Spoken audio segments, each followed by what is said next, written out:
उत्तराखंड के एक छोटे से गांव धनोल्टी की पहाड़ियों के बीच बसी एक सादी सी झोपड़ी में रहती थी अनु। 19 साल की उम्र में वह कॉलेज में पढ़ रही थी, लेकिन उसके सपनों की उड़ान आसमान से भी ऊंची थी। उसके पिता एक मजदूर थे और माँ घरों में साफ सफाई कर काम चलाती थी। अनु ने गरीबी को कभी कमजोरी नहीं समझा, बल्कि उसने उसे ताकत बनाया। वो अक्सर अपनी माँ से कहती, माँ एक दिन मैं ऐसा कुछ करूंगी कि पूरे गाँव को मुझ पर गर्व होगा। माँ मुस्कुराती, लेकिन कहीं दिल के भीतर एक डर बैठा होता। इतनी बड़ी बातें मत कर बेटी, हमारी हैसियत देख, माँ कहती। लेकिन अनु की सोच किसी सीमा को नहीं मानती थी। कॉलेज में एक दिन सेमिनार हुआ, गांव की लड़कियों के लिए नेतृत्व और उद्यमिता। अनु ने पहली बार किसी मंच पर बोलने की ठानी। जब उसने माइक पकड़ा, आवाज कांप रही थी, लेकिन शब्दों में आग थी। उसने कहा, इंसान की सबसे बड़ी ताकत उसकी सोच होती है। अगर सोच को पंख मिल जाए तो गरीबी, हालात और सीमाएं भी रास्ता नहीं रोक सकती। तालियों की गूंज में अनु ने अपनी ताकत पहचानी। उसके विचारों ने कॉलेज के प्रोफेसर,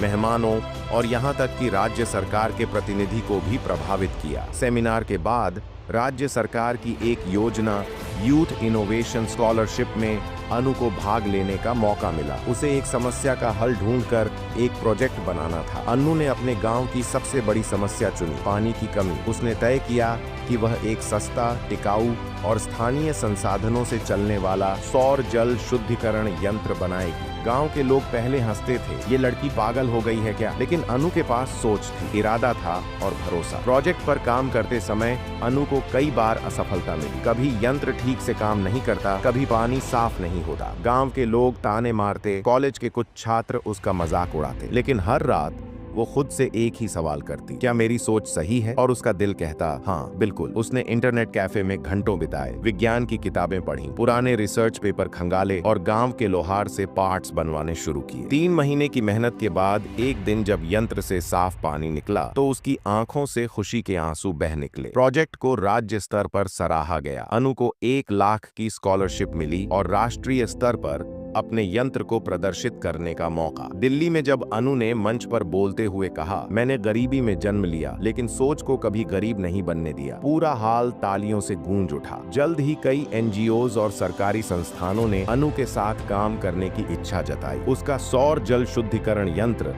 अब उत्तराखंड के 25 से अधिक गांवों में इस्तेमाल हो रहा था। आज वही लोग जो अनु को ताना मारते थे, अपने बच्चों को अनु जैसा बनने की सलाह देते हैं। माँ अब कहती हैं, मेरी बेटी तो रोशनी है, सोच की रोशनी। अनु ने अपने गांव में एक स्मार्ट बालिका केंद्र खोला, जहां लड़कियां विज्ञान, गणित और तकनीक की शिक्षा लेती हैं। उसकी सोच अब औरों की सोच को भी नया आकार देने लगी। अनु को अब TEDx जैसे मंचों पर बुलाया जाता है। उसने